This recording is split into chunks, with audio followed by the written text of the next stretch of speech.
And I'm going to give you today a few places that are actually welcoming people that don't want to be enslaved by the coming communism. I'm not recommending everyone just go pile into these places. There's only very few of them. And the major reason, though, is because you're subjecting yourself to the principle of topple the leader. That's something that we need to keep in mind. Just take a look at what's happening with Trump. I'm not saying he won't ever prevail, but it's a slippery slope, as you can see. Hey, welcome to our Retire Early Lifestyle, where we dissect everything that affects our retire early lifestyle in the here and now, whether at home or abroad. And so we bring you our thoughts and ideas on what affects our lifestyle this day and age, and maybe what we can do about it. And there is still a lot of interest in moving and going abroad nowadays, judging by how much information on that subject and how popular the information is. And I'm going to give you today a few places that are actually welcoming people that don't want to be enslaved by the coming communism. But before we get to that, let me just say this. I had a thought about if somebody asked me, how would you describe communism in one word? And the one word that comes up is liars. Liars. Now it can be more than one word. You can add to it. You can say liars. You can say it more than once. You can say liars, liars, liars, pants on fire. And you can add anything else you want to it, which would be factual and correct. But it starts out with liars, and you can add murderers and thieves, robbers, whatever you want. But it's all comes down to the very basic fact that it's all built upon a lie.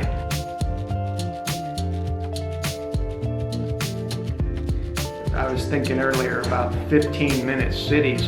Why call it 15-minute cities? That's what they want you to think it is, a 15-minute city where everything, it's like a culture and a society that's been groomed to believe that convenience is all that matters. It's like the shiny object thing where, gee, gotta have convenience because, if we don't have convenience, why? We just don't have any time for that.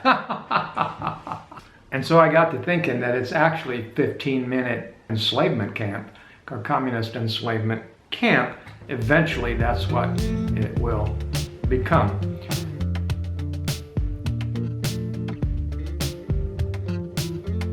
But I'm still seeing a lot of interest in people wanting to go abroad. We're abroad.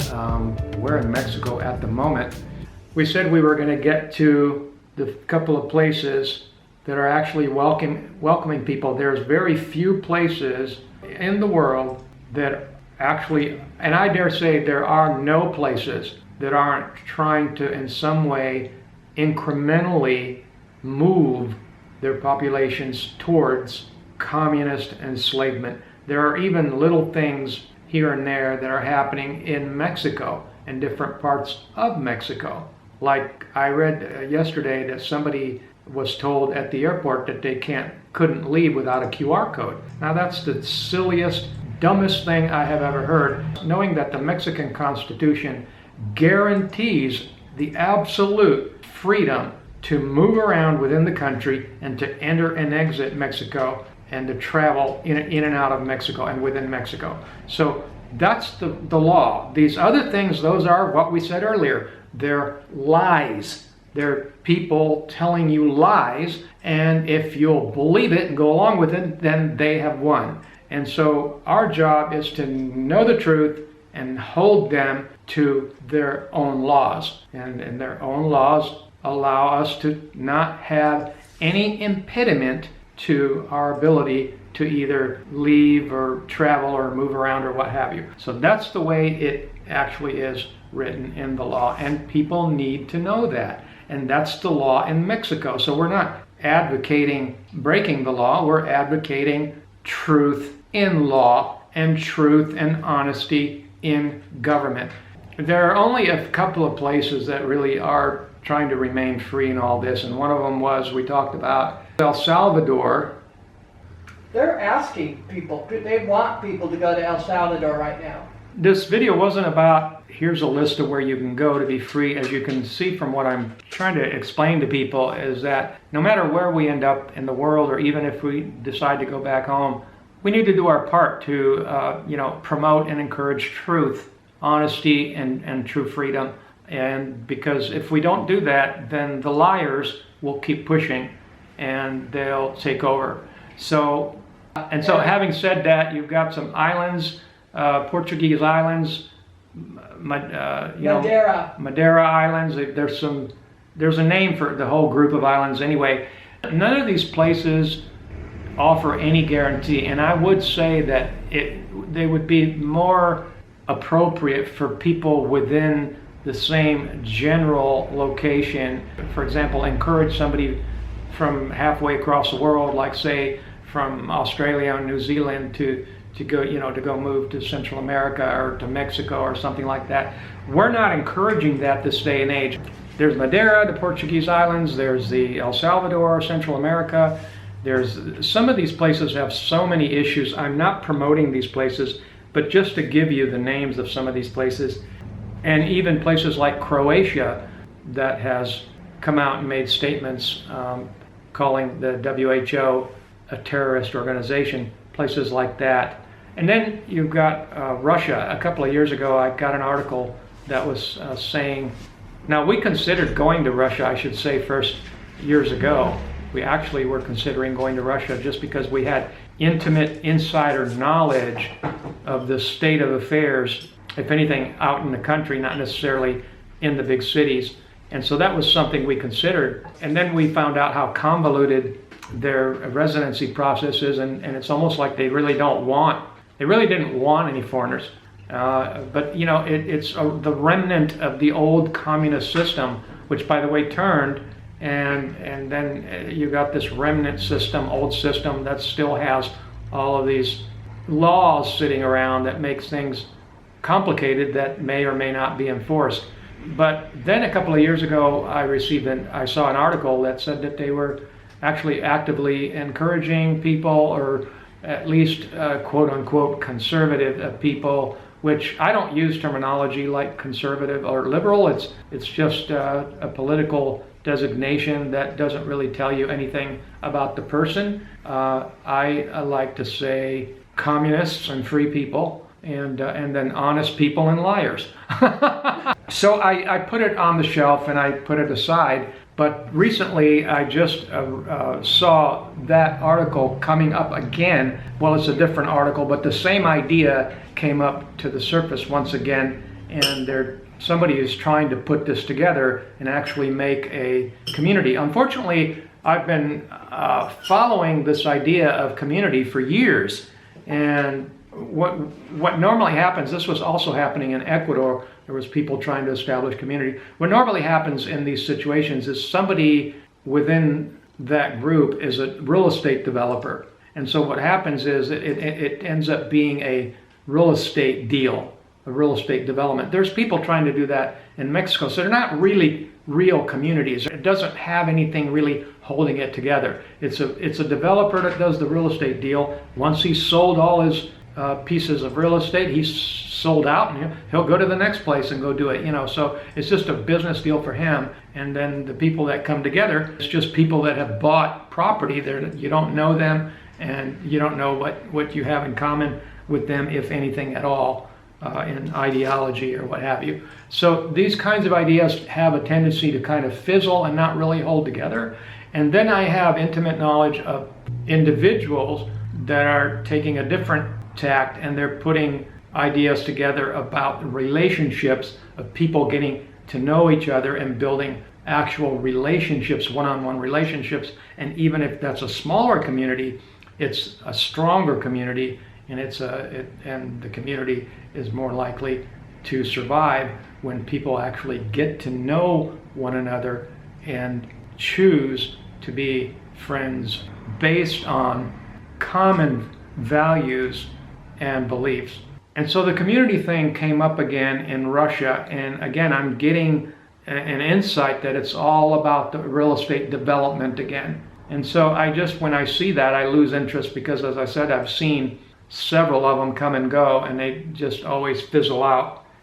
So I don't know what to make of that. It sounds like a great idea on paper, on the surface, to be able to go to Russia, but it's not politically correct to want to go to Russia, but that might just be the thing to do for some people. It's not something that's, we're considering seriously or anything. But anyway, we're still here in Mexico enjoying the beach and the sunshine. A lot of people initially came to Mexico during the lockdowns because it was one of the few places that was not putting impediments in front of people to enter the country. And so I think a lot of people got this impression that somehow Mexico is in some kind of a vacuum where, there's no effort being made to suck Mexico into the communist global thing. There are forces behind the scenes trying to bring that about in Mexico, and it's up to freedom-loving, knowledgeable, honest people to inform everyone. And if it's not your calling, then go home and do it in your own home country. Inform people in your home country. A lot of people have this idea that because they're going abroad, let's just say they're going to Mexico, it could be El Salvador or Mexico, they've done everything they need to do. Well, I left, I came here, I'm free now, I don't need to make any effort. Well, nothing could be further from the truth. That's not what's happening. We're surrounded by this global cancer, which is a system based on nothing but lies. And we need to dispel the lies and promote truth.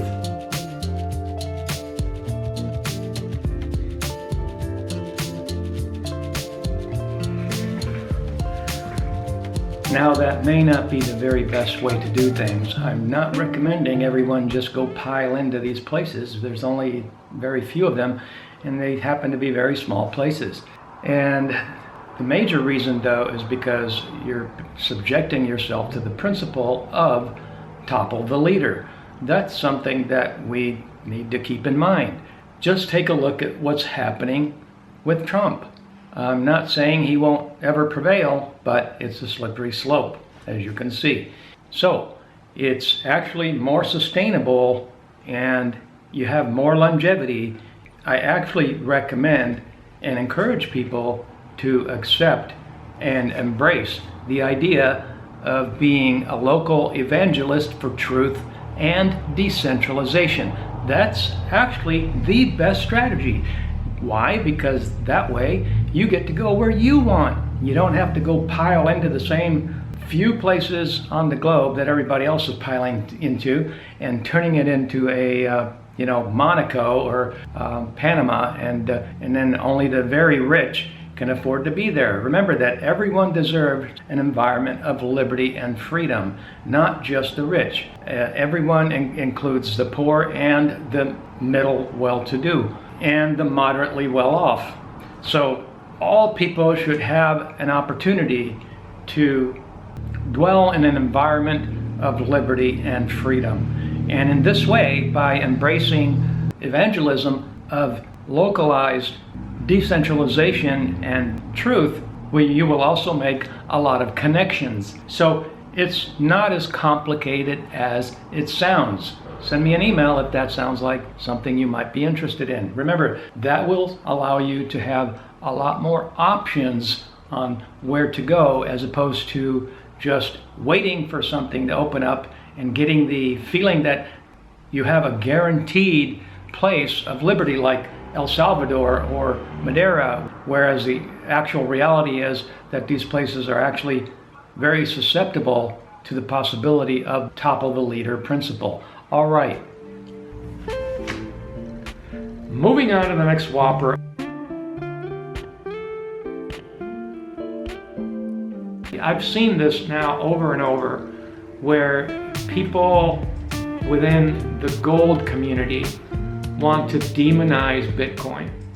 It's as if they want people to believe It's either or. You just, the gold is it. The only thing that you should be doing is getting into gold. And it seems to me an industry that's lost their top position. They've lost their hold as the one and only. Think about it. I mean, if you didn't believe in the banking system, what were your options pre-Bitcoin? Well, gold and silver. So the gold community, the gold and silver community, has lost their top spot. They now have a competitor, and they're not used to that. So they're really fearful of it, and they don't have to do that. They don't have to take that position. They don't have to demonize Bitcoin.